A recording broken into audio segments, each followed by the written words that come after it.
Bonsoir, mesdames, mesdemoiselles, messieurs, Nabilaï Kamara, depuis Bruxelles, cher compatriote guinéen. Très bien, voilà, donc ce thème de ce soir, 17 octobre 2025, alors mon analyse objective, alors vous me connaissez, on ne tourne pas autour, disons, du pot, tout droit au but, cher compatriote guinéen. Moi, je pense que c'est la seule manière, disons, de pouvoir résoudre le problème politique en Guinée, n'est-ce pas? Ne tournons pas autour du pot, appelons les choses par leur nom. C'est la seule manière de résoudre le problème politique guinéen. Chers compatriotes guinéens, c'est la vérité, ça c'est quelque chose qui est clair, qui est réel. Quand la politique n'est pas résolue, on se fatigue en ce qui concerne le développement.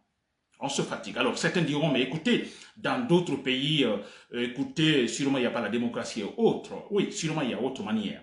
Il y a autre élément qui est là, par la peur sûrement, dans une dictature par la peur ou autre chose, donc il crée ce semblant, disons, de stabilité. N'est-ce pas? Mais je vous dis, en Guinée, alors quand cette partie politique, la politique n'est pas résolue, je vous assure, on n'ira nulle part.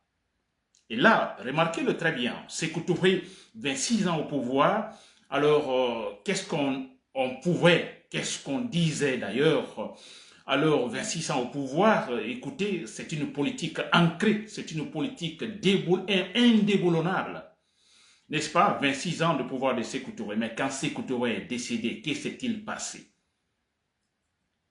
Avons-nous vu les traces de cette politique de Sékou Touré pendant 26 ans? De cette politique de révolution? Non, s'il vous plaît. Mais non. Lansana Conté, la même chose, vous comprenez? Alors, la politique, elle doit être résolue. Et quand je dis la politique, elle est là aussi objectivement, en mettant la loi au-dessus de tout le monde. Tant qu'on n'y arrive pas, je vous assure, on se fatigue. Si le moment Doumbouya, c'est son souhait, rester au pouvoir jusqu'à la fin de sa vie, n'est-ce pas? Alors disons que cela se passe jusqu'à la fin de sa vie, c'est-à-dire jusqu'à sa mort, comme on a eu avec Sékou Touré et Lansana Conté. D'accord, c'est de l'égoïsme, parce que lui, il va mourir, il va partir, mais qu'est-ce qui vient après? Le chaos total. Nous reprenons tout, s'il vous plaît, à zéro. Mais c'est clair. Donc, la politique doit être résolue, cher compatriotes guinéens. Très bien. Et l'actualité oblige, et moi, je vous le dis très clairement, qu'il faut tout simplement que nous arrivions à effectivement toucher le vrai problème de la Guinée. Laissons l'hypocrisie. Ah, écoutez, ne parlons pas d'ethnie, vous parlez trop d'ethnie, c'est un sujet, non, avec ça, ça n'ira pas. Cette façon de parler, c'est de l'hypocrisie. Et pourtant, c'est là qu'il faut creuser, c'est là qu'il faut toucher.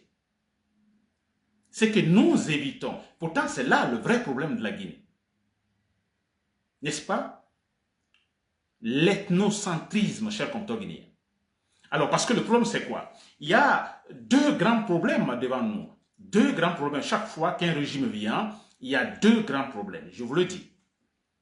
Alors, c'est quoi? Alors, les partis politiques, les citoyens, les pro-démocrates, nous disons, bon, écoutez, la démocratie, la bonne gouvernance, la refondation, n'est-ce pas? Les partis politiques défilent par-ci, par-là, les citoyens applaudissent, c'est ce que nous voulons. Et le pouvoir fait semblant également, disons, d'aller dans ce sens-là. C'est-à-dire une véritable politique démocratique, une politique respirable, objective. Ça, c'est déjà un problème, c'est-à-dire implanter, restaurer la démocratie, la politique, je dirais, la bonne politique, qui est déjà en soi difficile, n'est-ce pas? Parce qu'il faut se retrouver autour de la table, n'est-ce pas? Je vais parler de la démocratie, se retrouver autour de la table, tous les partis politiques, n'est-ce pas? Sans exclusion. Ça, c'est un grand problème. Alors, pendant que nous sommes, le régime, il y a un régime qui vient d'arriver, il y a un coup d'état militaire, alors pendant que nous nous battons, nous disons tout le monde là, l'espoir, la démocratie, finalement, la bonne gouvernance, je dis bien qui est en soi difficile à instaurer, ça c'est un grand problème déjà, Mais en même temps, on a le pouvoir, le régime qui est là, ou certaines catégories, disons, une partie des Guinéens qui pensent à autre chose.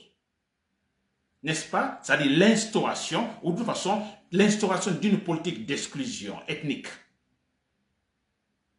Vous voyez, qui est un grand problème également. Donc, d'un côté, vous avez remarqué, nous voulons la démocratie, il y a un régime qui vient, la démocratie, il y a eu une constitution, on parle des élections, transparentes et tout ça. Un grand problème. Mais en même temps, écoutez, il y a dans le groupe, où il y a un groupe qui est là, généralement le pouvoir, qui entretient autre chose, une politique d'exclusion, une politique ethnocentriste, s'il vous plaît, ou ethnique. N'est-ce pas? Alors, il y a une sorte de contradiction, c'est un paradoxe. La démocratie, mais de l'autre côté, bon, écoutez, l'ethnocentrisme qui, en fait, je dirais, est l'opposé du système démocratique.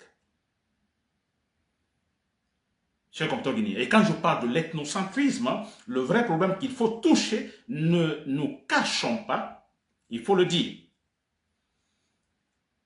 N'est-ce pas? Nous nous mettons au-dessus de la mêlée. Tant que sur 100 Guinéens, il n'y a pas 80 qui pensent qu'il faut laisser l'ethnocentrisme et chercher une politique digne de ce nom, une politique constructive. Je dis bien, vous prenez 100 Guinéens, dans les 100 Guinéens, toutes les ethnies, il y a 80 ou 90 qui disent, bon écoutez, nous voulons la loi au-dessus de tout le monde. Alors quand je parle de toute ethnie, ça veut dire qu'il y a des Malinké, des Soussous, des Peuls et tout ça, n'est-ce pas, qui se disent à bas l'ethnocentrisme. Tant que nous n'arrivons pas à cela, sur les 100, il y a 80, toutes les ethnies confondues, qui se disent il faut une véritable politique objective en Guinée, on ne va nulle part. Et pour le moment, ce n'est pas le cas. Chaque pouvoir qui vient, chaque régime qui vient, il y a ce semblant donc de restaurer la démocratie. Mais en même temps, on est en train de structurer cette politique d'exclusion. Et quand je parle de l'exclusion, je parle de l'ethnie, il ne faut pas se le cacher, il faut le dire. Certains ne veulent pas entendre.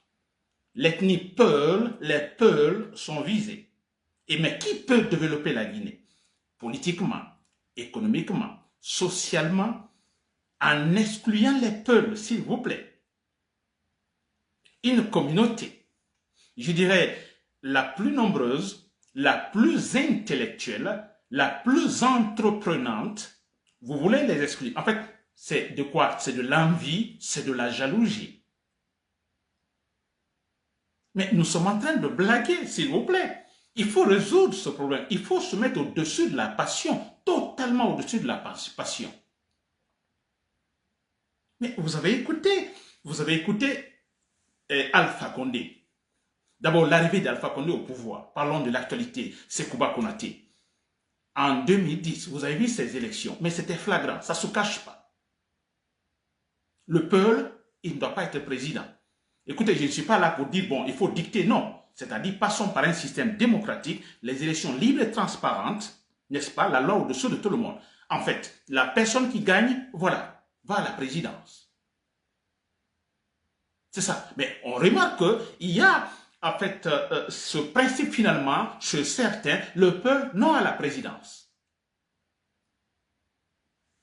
On a vu en 2010, c'était flagrant contre Cellou Dalein Diallo. C'est un Guinéen.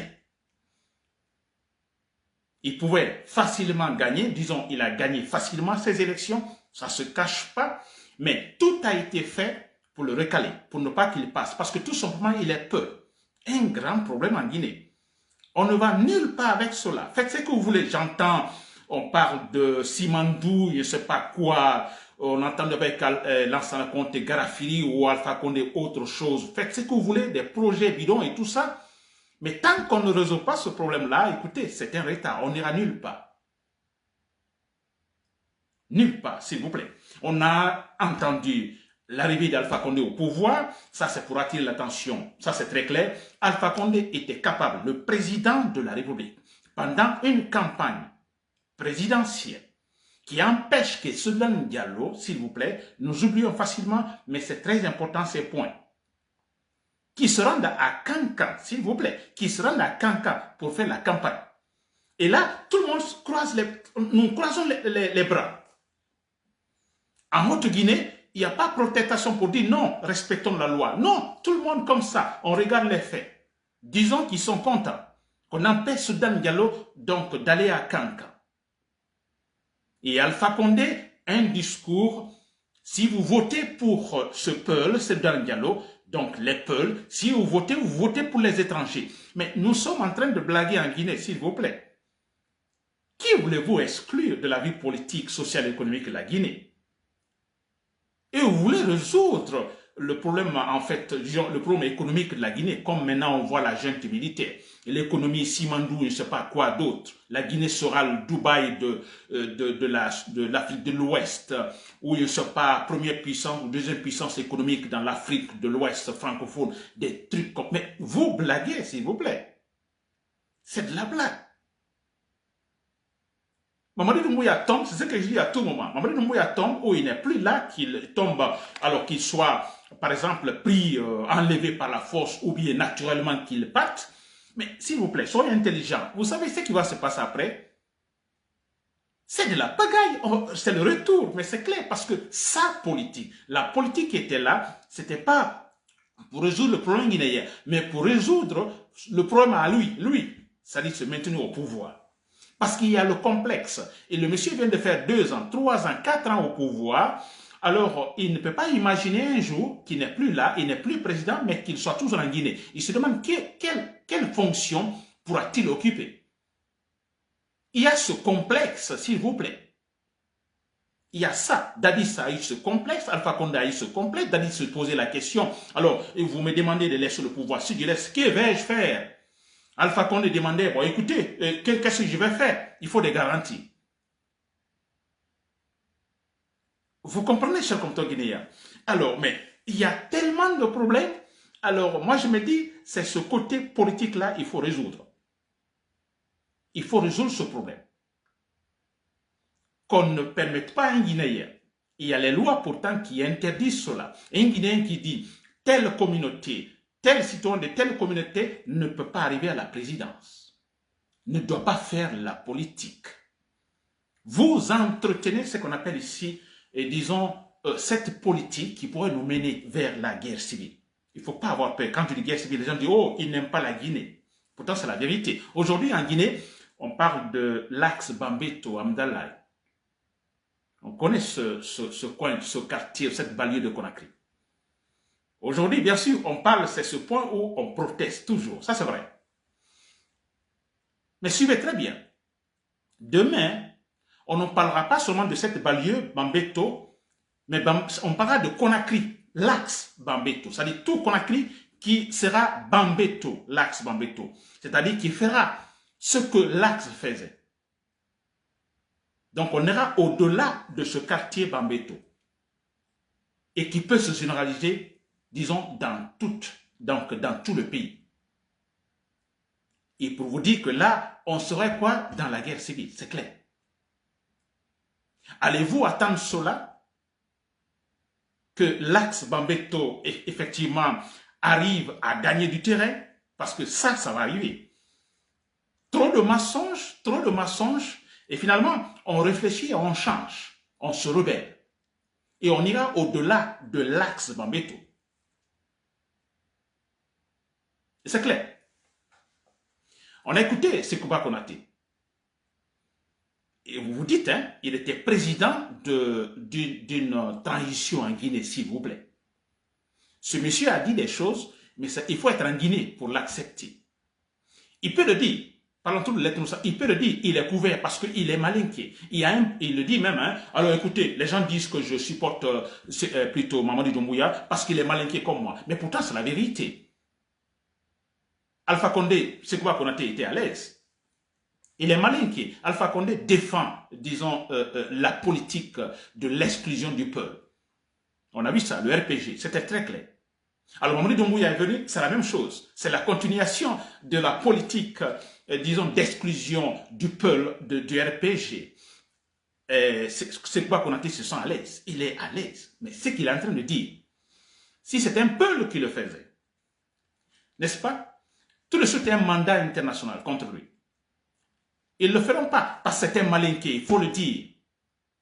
C'est un malinqué, pourquoi? Parce qu'on a les malinqués au pouvoir. Ils ont les armes, ils confisquent les appareils de l'État. Le monsieur est couvert. Alpha Condé, malgré tout ce qui s'est passé, n'est-ce pas? Tout ce qui s'est passé. Il est inquiété, il n'est pas inquiété. Il est là parce que c'est un malinqué. Ils ne vont pas le toucher. Mamadou Doumbouya ne va pas le toucher parce que Mamadou Doumbouya a besoin de l'électorat de Alpha Condé. Et l'électorat de Alpha Condé, la majorité, c'est qui? Ce sont des malinqués, la Haute-Guinée. Ils vont pas. Donc Alpha Condé est couvert, s'il vous plaît. Il est couvert. Vous entretenez la politique ethnocentriste en Guinée. Et ça va mal se terminer. Si on ne se bat pas pour toucher le point, résoudre ce point-là. Regardez, ils sont tous en train de mentir aujourd'hui. Des mensonges, à commencer par Mamadou Doumbouya, les ministres, tout le monde, ils mentent. Mais c'est quand même incroyable. Et nous avons les imams qui sont là, qui voient tout ça. Ils écoutent ces mensonges. Comment on appelle, donc je vais parler des chefs religieux chrétiens qui sont là également, qui écoutent tout cela. Personne ne dit absolument rien.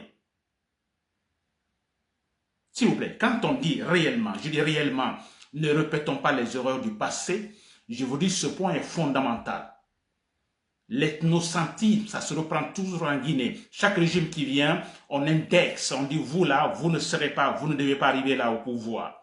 Et malheureusement, c'est l'eau qui est là depuis 2010, et chaque régime qui vient, lui non, ou bien eux non. Les erreurs se répètent. Alors quand on parle des erreurs, ce n'est pas de la malhonnêteté politique, la corruption, tout ça, d'accord, il y a cela, mais le fondamental, le réel, c'est l'ethnocentrisme, ce comportement ethnocentriste. On ne respecte pas la loi, on va jusqu'à dire, vous ne serez pas président, vous n'aurez pas la présidence en Guinée. Mais qui êtes-vous pour dire cela? Il faut le résoudre, chers compatriotes guinéens. Voilà, j'en ai fini pour ce soir. Demain, je reviendrai sur le discours de Sekouba Konaté. Nabila Kamara, le public, merci pour le coup de bonne soirée.